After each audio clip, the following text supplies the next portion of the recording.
But thank you guys for listening to our spiel. That's the news. Here's the weather. Let's get on with the goddamn show. So, would you Yeah. like to lead this, Mr. Rob? Yeah. All right. So I don't think you could talk about loot boxes and microtransactions without kind of going back into the history of like monetization in gaming. Um, so if you go back to like the 90s and 2000 early 2000s, when when companies wanted to kind of expand on the storyline of a game, add new features, they would make an expansion pack. Back in those days, when you got an expansion pack, it was essentially like a new game. It was almost like you're getting a completely new game, and they added some extra stuff. So, you look at a game like Starcraft Brood War, for example. So the first Starcraft came out, it had 3 different campaigns for each of the races. And then they added Starcraft Brood War, which was 3 all new full campaigns, which each of the races, plus each race had all new units. So that was what you got. You had Half-Life, like Half-Life Blue Shift. It was a completely new campaign storyline. It was shorter than Half-Life, like Half-Life 1, but it was still like almost, it was just as good. And you were getting it for a reduced price. You weren't paying the full $60 or $50 for it. You would pay like $20 or $30, and you would get basically a full game out of that. You did need to have the base game, but who cares? You're getting basically a whole full new game for half the price. Yeah, it's not a terrible idea. No. It's a little annoying, but it's like it doesn't. But like it's not the worst thing in the world because I mean you're still getting it's like, not, a full but game.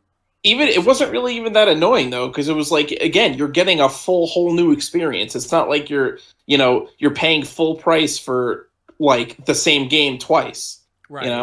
And that's what began to happen, is that expansion packs started to get not as good, and then like that's when like it started to be not an expansion pack anymore, but DLC, and this was like the mid to late 2000s, early 2010s. Instead of releasing a full game with all of its content, game companies released partial game and then have the rest to finished product as DLC. Now, this wasn't always the case. Sometimes companies did have really good DLC that was like basically an expansion pack. Added a whole new campaign, new weapons, new characters, that whole deal. But a lot of the time, it was completely unnecessary, useless crap that was just like you were paying money for nothing. A good example of this is Bethesda, the Horse Armor DLC for Elder Scrolls 4 Oblivion. It was like literally just a cosmetic thing. Didn't do anything, and you paid, I think it was like $10 for it for the DLC. Just for skins? Yeah, basically. Oh, I mean that's kind of stupid. Yeah. I don't see why they can't. I don't see why I see why they stopped putting it in the game, but it's just stupid. Like just keep it in the game. Right. Like if you wanted to just squeeze more money out of people, just charge more for the game. Well, so then what we have is, we move on to the next. Not saying that either of those ideas are good, but like. Well, you move on to the late 2010s or mid to late 2010s, and you have now microtransactions became like the primary thing. Now, microtransactions in general were a lot of the times the game would be free to play, like PlanetSide 2 is free to play.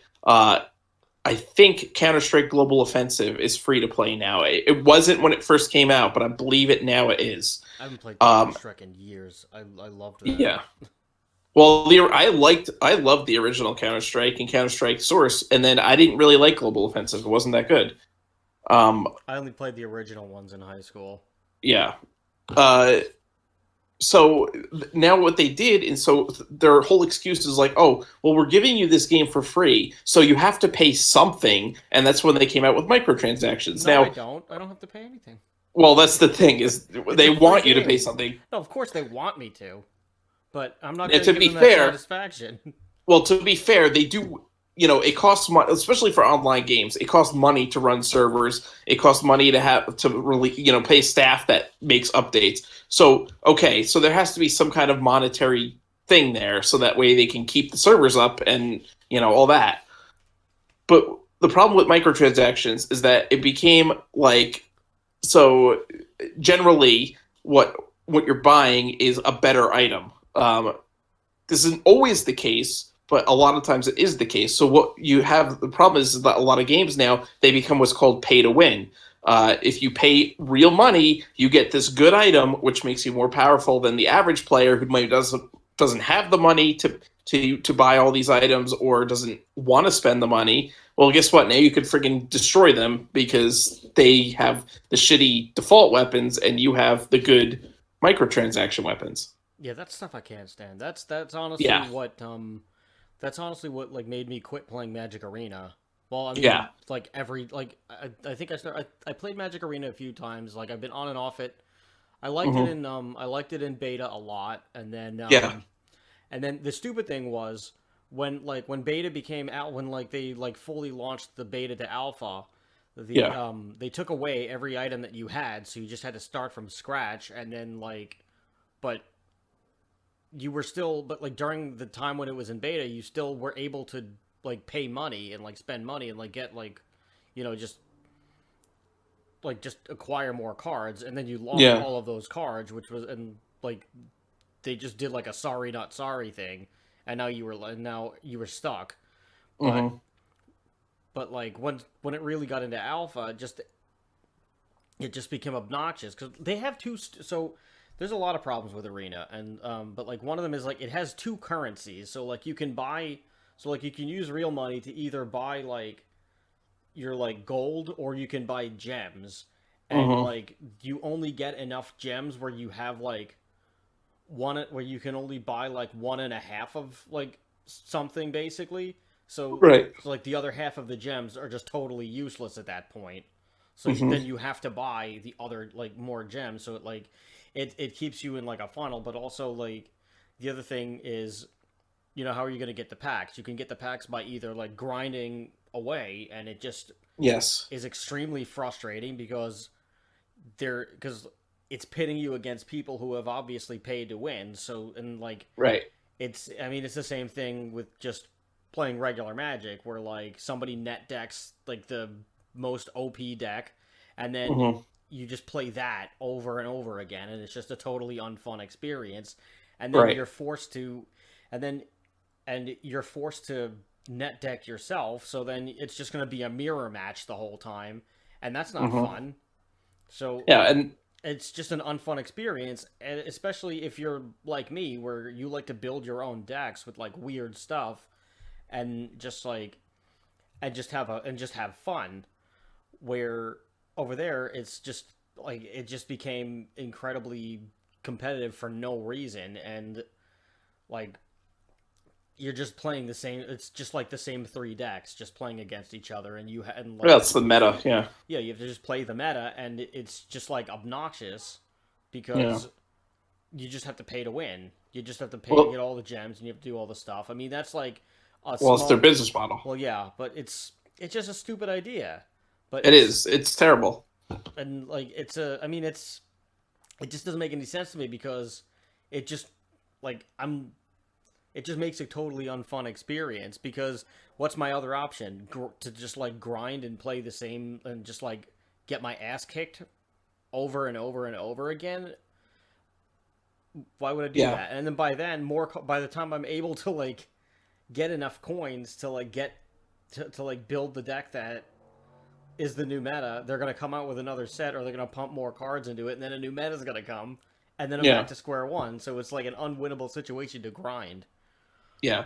where like Um. it's like, I mean, that's just a small, that's like an appetizer as to like how bad a microtransaction can be. Well. But Yeah. And like, that's it gets way worse with just regular games. well. And it's the thing is that like they'll have a lot of the times now what they do, like you can unlock everything that you could buy with microtransactions, right? Like, oh, you could unlock it. This is what their whole argument with Battlefront 2 was when they did the loot box thing. Is like, oh, anything that you can get in a loot box, you can unlock by grinding. The problem is it takes literally like, 20,000 hours of gameplay to unlock all the stuff. So inevitably, like realistically, you have to buy. So maybe it's not pay to win because yeah, you could technically grind out and get the items, but it's definitely pay to skip, which is, in my opinion, a form of pay to win because you're just skipping the grind. Then you could be like a level 1 guy and have the best items, versus someone who's played for like 40 hours already and doesn't nearly have as good equipment. Yeah, that's stupid. And then, you have games like Planet Side 2, which they literally have a whole class of weapons that is pay only. You could only get by paying, basically.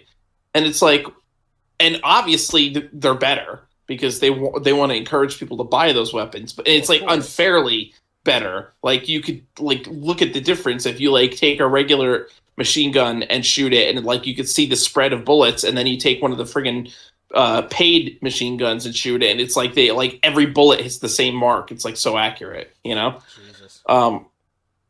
Yeah, it's stupid crap like that. Now there are some companies that do, when they do microtransactions, they do it in a good way in the sense that they only use it for aesthetic reasons. So like only like different costumes or different like skins for your gun. Valve did this with Team Fortress 2, basically. I mean, there are some weapons that are better, but again, everything you can buy in Team Fortress 2, you can unlock by playing the game. Okay. Or trading with other players. That's not bad.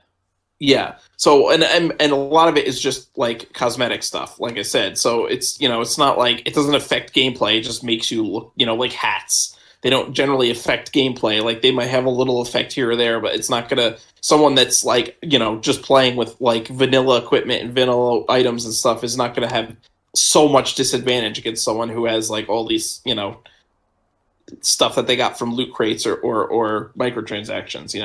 Yeah. I mean, that's so games that do that, it's not so bad because they're doing it only for cosmetics. So there's still a reason to play the game and not like have to worry about getting your ass kicked by someone who paid $5 to friggin' get some gun that's broken. Right. And I mean, you have the option to like it gives you the option to spend or to like whether or not you want to spend, which I think is a healthier way to go about it.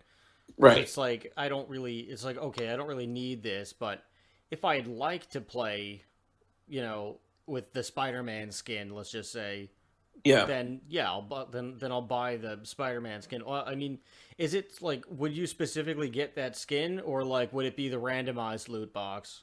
It depends on what what it is. I guess it depends on the game. Yeah, because some games that you get like a randomized thing. Some games you can buy what you want. Like obviously that's a better option because you get to buy what you want, and like you get exactly only what you want. Right, and I think it would keep the customer base loyal too, because they're like, oh, okay, well, they're not gonna like try to screw me over with this. Yeah, a big part of this too is kind of the shift in MMO games. So, in the 90s and 2000s, MMOs in general, there was a couple exceptions here and there, but for the most part, you had to pay a monthly subscription to play. And again, that goes back to the companies having to be able to pay to keep the servers up and do maintenance on the servers and update and have staff. They have people that or GMs in the game that monitor stuff and fix things, and if there's players abusing anything, they could be reported to a GM. So they have to like obviously charge some kind of premium, otherwise they wouldn't be able to operate because people need to get paid, servers need to be cost money to be kept up. So but when they started going towards this shift into free-to-play MMOs and free-to-play video games, all of a sudden, again, they needed something to generate revenue. And how do they do that? They did it through microtransactions instead. And it's really bad in MMOs because, again, you either pay to skip, which, you could play and grind and unlock everything like a normal person, or just pay this money and then get to the end game content immediately. Or it's pay to win, which in the worst MMOs is pay to win, which gets really annoying because it's like then it's not fun. Yeah. Well, it's only fun for the one person, and then yes. But then even so, for how long is it fun? Because like even just even being the guy where it's like, okay, I can just troll through everything, I just like annihilate everybody. how long is it going to be fun before nobody wants to play it with you? Yeah. Or like it's just you and other people who are equally who just have who have like the equal weaponry because both of you paid the premium, and then it's really just whoever lands first. Yeah. Which And like then no, it just kills the game.